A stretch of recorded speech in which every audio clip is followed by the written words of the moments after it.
Hey guys, welcome back to Total Tactics Football. It's Fran here, and I'll be looking at a Game Week 8 video to discuss who are the available players to play in the upcoming game week. And of course, the video will actually depend on whether or not you're on a wildcard right now, or if you're just a regular player who's already used the wildcard, or maybe is still holding it and would like to make a simple one transfer, two transfer move this week. Just before we start the video, I think I'd like to also explain that the video is going to be split into two segments. It's going to focus first on the South American players because there's a little bit more fixture congestion there. And the impact on the South American players, as you can see, is quite expansive, to be honest, and I'll discuss more of that in a second. The second part of the video is going to focus on the European players and what the impacts are for them, including also AFCON players and also APAC players who have also participated in these kind of World Cup qualifiers. The only kind of big significant change there, I think, mostly is just injuries and also just a little bit of lag in terms of, how fit specific players are. But I think the expectation is that most players outside of the South American players would have played and had enough time to train and return back to their kind of home teams in England and play the games in Game Week 8. Just before the video starts, though, I'd love to shout out OneFootball. It's an app that you can actually get as an Android or an iPhone user. You'll find it on the link in the description below. Basically, the app is everything you'd actually want as a football fan. You can find the latest news for football, including injuries, what managers have said lately, kind of player reviews, and even statistical kind of looks into players and predictive analysis, as well as kind of just live game updates. So kind of in-match updates such as who scored, who's assisted, red cards, yellow cards, all those kind of things. You have coverage of all the kind of leagues that you'd possibly want in terms of international fixtures, Champions League games, and also Premier League games as well, which obviously has a huge impact given our FPL audience. And that's really it. Please check out the app in the description. I'm sure you'll love it.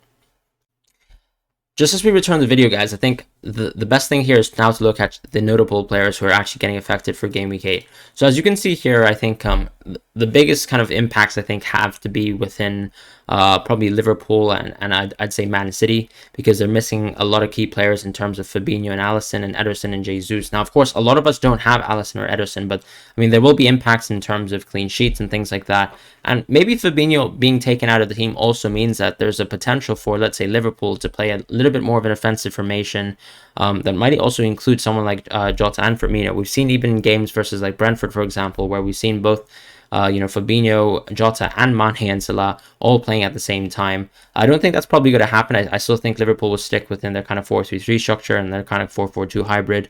But as things stand, Fabinho is going to be a key miss for Liverpool, probably on the defensive side of things. Not the best look for Trent, but that's the kind of impact there. The most significant impact, though, in terms of a specific player, though, for FPL is going to be Rafinha.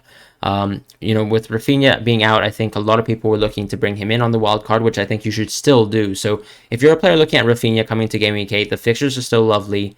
I don't really think he'll actually play, though, which I'll discuss in a second. But Rafinha is going to be a significant miss for this week, because it's a nice fixture for Leeds. It's still Southampton, and that also probably to my mind, maybe boosts the estimation of, let's say, a Southampton clean sheet. So if you're someone who owns Livramento, I actually think it's quite a nice week to have Livramento maybe even playing, especially since there are a little bit of injury news in terms of some of the defenders. When we actually talk about some of the other teams, I think obviously defensively with Thiago Silva actually being out, Christensen is probably someone you can maybe still keep in your team. He's actually someone that I have in my team, if you guys remember. And I might actually look to keep Christensen this week. Yes, they're still playing Brentford, which are probably quite a big threat since they're playing at home. But having Christensen this week is probably quite a nice boost, in all honesty. And hopefully Christensen kind of gets that start. Martinez kind of missing for Aston Villa is going to be a big one too, but I imagine not too many of you guys would have had him in your team. So if we just quickly move on and kind of explain what has happened, it's basically the case that if you look at the South American qualifiers and you compare them to the significant games in Game Week 8, you'll see that a lot of the teams and a lot of the players that you're kind of eyeing up, right, for Game Week 8 are involved in kind of international duty in the South American qualifiers, and they're all playing games very, very late at night on the 14th and 15th October. Now, of course, this gives them around 32 to 48 hours potentially, right, immediately after the game ends to actually get home, get back to England, and actually get ready for the games. But we know that's not really a physical reality, right? Of course, the players have to travel for 12 hours.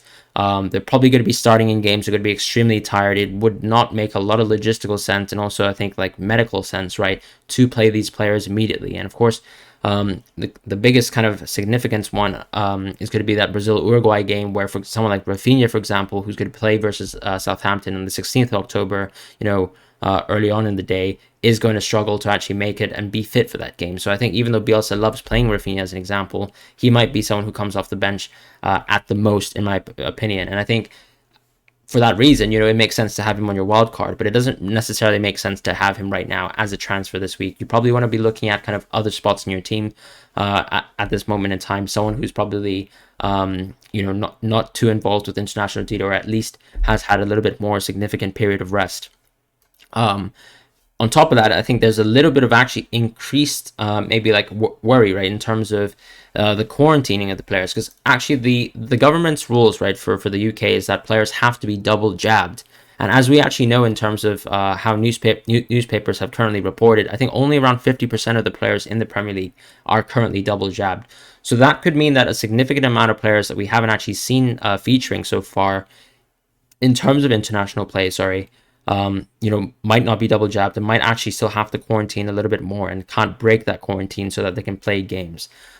We don't obviously have any updates on that. We kind of have to see things as they come. I don't think managers are going to be particularly open about that. But I think it makes sense, of course, to kind of wait to the press conferences just to kind of have a feel for what players can kind of play. But that's it for now in terms of the kind of South American players. I think when we, let's say, look at the European players, I think there's only quite a few updates that I have to make. It's only kind of looking at specific players, really, and also same with the African players. In terms of Europe, I think Jota actually has not participated at all in international duty. He was actually part of the camp with Portugal, but hasn't actually been selected for games due to fitness issues. But we got really good kind of positive reports saying that Trent and Jota are actually available for training for Liverpool. So there's a very high chance that they'll be playing. I think the one detriment with Jota is the fact that Firmino was not called up for Brazilian duty, which actually probably has a larger impact on whether Jota can actually play. Because if Firmino gets to play, we'd probably expect that Jota will be on the bench and maybe coming off the bench, especially since he's the one dealing with an injury. And as we've seen in the weeks after Firmino got the injury, Jota, of course, has had maybe 2 subsequent starts. I think the only contentious thing right now is who to replace Jota with, right? You've got Rafinha, who's probably also playing this week for Brazil, which is unfortunate, which means he probably doesn't feature for game week 8 very in a very kind of big way. And someone like Mbeumo has a tough fixture versus Chelsea. When you look at across the board, there's someone like Gallagher who probably still interests you. But that's really it for the midfielders, unless you want to go into an Everton midfielder, which I think is still justified at this point in time, given the fact that the fixtures are still relatively green for Everton. So that's really up to you. In terms of Lukaku, we've also had similar kind of news where he did participate in the game versus France. And then obviously we heard reports that he was injured and probably sent back to the Chelsea training camp.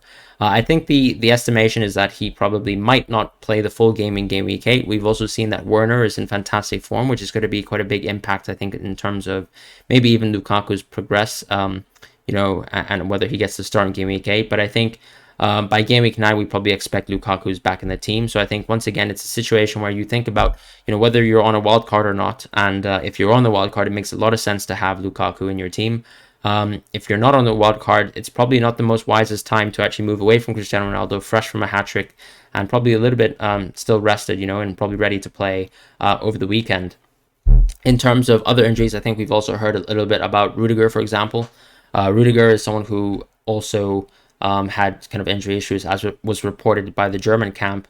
And I think the positive thing, of course, is that he was able to train.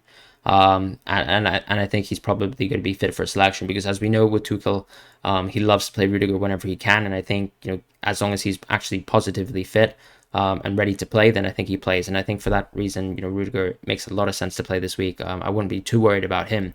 In terms of actually bringing in players this week, given the fact that we have so much kind of issues with midfielders, it probably still makes sense to go with that kind of transfer, to go with Cancelo. I think the only thing that I would mention, of course, is that Zinchenko is probably going to be back for selection. We saw Pep mention that himself. And as I mentioned in previous episodes, last season we saw Cancelo had some minutes kind of diminished due to the fact that Zinchenko and Walker were playing. Now, of course, it's once again the toss up where, when Cancelo plays, he's fantastic and probably is the most interesting kind of asset in the game. But, you have to deal with someone like Diaz as well, who's probably a little bit more nailed, but it will play all the games and get slightly less points. So that's kind of a decision you probably have to make yourself this week. In terms of other kind of significant things, I think we've also seen Grealish and Foden playing games this week for Man City. For England, rather, under Gareth Southgate, and they've started several games too.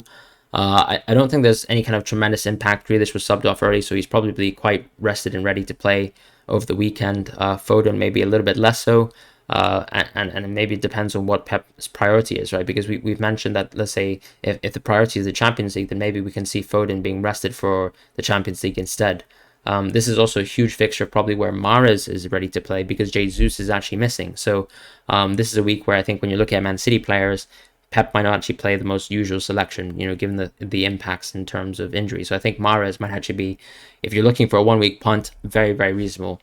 Other than that, I don't have any kind of additional updates for this week. I hope you guys have a wonderful game week ahead.